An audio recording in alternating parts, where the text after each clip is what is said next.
కూటమి ప్రభుత్వం ప్రజలపై విద్యుత్ ఛార్జీలు అదనంగా భారాలు మోపుతూ అదానీ అంబానీలకు లొంగి సెకీ ఒప్పందం ద్వారా స్మార్ట్ మీటర్లు బిగిస్తున్నారని ప్రజలు అడ్డుకోవాలని ప్రజా సంఘాల ఐక్యవేదిక పిలుపునిచ్చింది.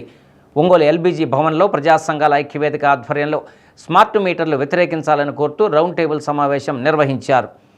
గత వైసీపీ ప్రభుత్వం స్మార్ట్ మీటర్లను ఒప్పందం చేసుకుని ప్రజలపై అధిక భారాన్ని మోపే విధంగా ప్రణాళిక సిద్ధం చేసిందని, అయితే అప్పటి ప్రతిపక్షంలో ఉన్న తెలుగుదేశం పార్టీ స్మార్ట్ మీటర్లను వ్యతిరేకించిందని, ఎవరైనా బలవంతంగా బిగిస్తే వాటిని పగలగొట్టండి పిలుపునిచ్చిందన్నారు.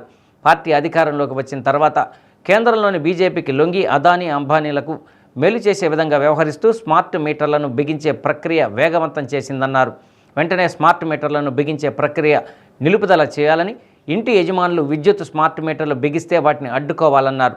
సమావేశంలో రైతు సంఘం నాయకులు జయంతిబాబు, సుండూరు రంగారావు, కొత్తకోట వెంకటేశ్వర్లు, ఎస్ లలితకుమారి, కాలం సుబ్బారావు, దాసరి సుందరం, సాయిబాబు, ప్రజా సంఘాల నాయకులు పాల్గొన్నారు. స్మార్ట్ మీటర్ల బిగింపు ప్రక్రియని వేగవంతం చేసింది. తాను అధికారంలో లేనప్పుడు, ప్రతిపక్షంగా ఉన్నప్పుడు అప్పటి ప్రభుత్వం పెడుతున్నటువంటి స్మార్ట్ మీటర్లని పగలగొట్టాలని, ఈ దుర్మార్గం అని చెప్పినటువంటి రాష్ట్ర ప్రభుత్వం తాను అధికారంలోకి వచ్చిన తర్వాత అదే బాటలో సెకీ ఒప్పందాన్ని రద్దు చేయకుండా, స్మార్ట్ మీటర్ని రద్దు చేయకుండా ప్రజల మీద 15,000 చిల్లర కోట్లు భారాన్ని అదనంగా మోపి అవే ట్రూప్ ఛార్జీలు, అవే విద్యుత్ భారాలు గతంలో ఏదైతే వ్యతిరేకంగా చెప్పారో వాటినే ఈరోజు అమలు జరుపుతూ ఉన్నారు.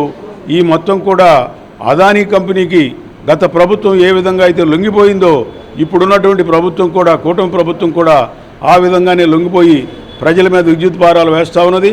విద్యుత్ భారాలని ప్రజలు మోపేటువంటి పరిస్థితుల్లో, మోసే పరిస్థితుల్లో లేరు. ఈ విద్యుత్ భారాలని రైతు సంఘంగా మేము వ్యతిరేకిస్తూ ఉన్నాం. స్మార్ట్ మీటర్లు రద్దు చేయకపోతే ప్రజానీకాన్ని సమైక్యపరిచి స్మార్ట్ మీటర్లు పగలగొట్టేటువంటి కార్యక్రమాన్ని రైతు సంఘంగా మేము తీసుకుంటామని ప్రజా దోపిడీ చేసే ప్రభుత్వాల అని ప్రజలు ఒకసారి గమనించుకోవాలి.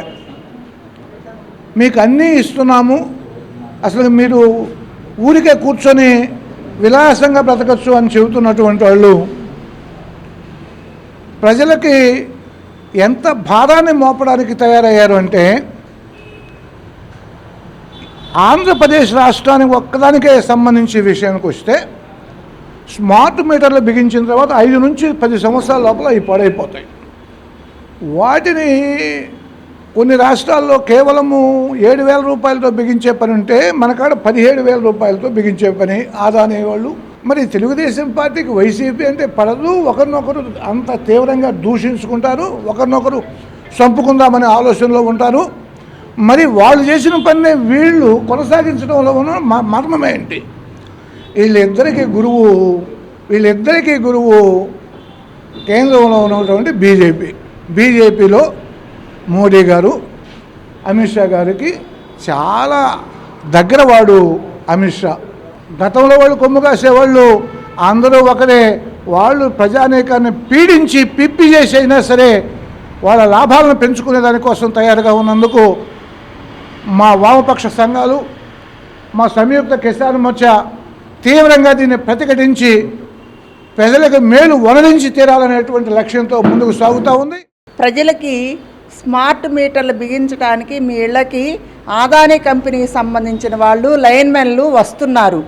అయితే ఈ స్మార్ట్ మీటర్ల వల్ల ఎలాంటి నష్టం ఉంది, ఎంత నష్టపోతాము, ఎంత భారాలు పడతాయి అనేది ప్రజలకు అర్థం కాని విషయం. ప్రజలు దీన్ని అర్థం చేసుకొని ప్రజా సంఘాలు ఇచ్చిన పిలుపు ఏంటంటే, స్మార్ట్ మీటర్లు బిగించొద్దు, మీ ఇళ్ళకి వస్తే మీరు బిగించడానికి ఒప్పుకోవద్దు, ప్రతిఘటించండి. రెండవది ట్రూ ఆఫ్ ఛార్జీలు, మొత్తం విద్యుత్ ఛార్జీలు విపరీతంగా 5-6 రకాల పేరుతోటి భారం మోపుతున్నారు. ఈ భారాలు మాకొద్దు అని ప్రజలందరూ నినదించాలి. మూడోది అదానీకి చేసిన సెకీ ఒప్పందాన్ని వెంటనే రద్దు చేయాలి.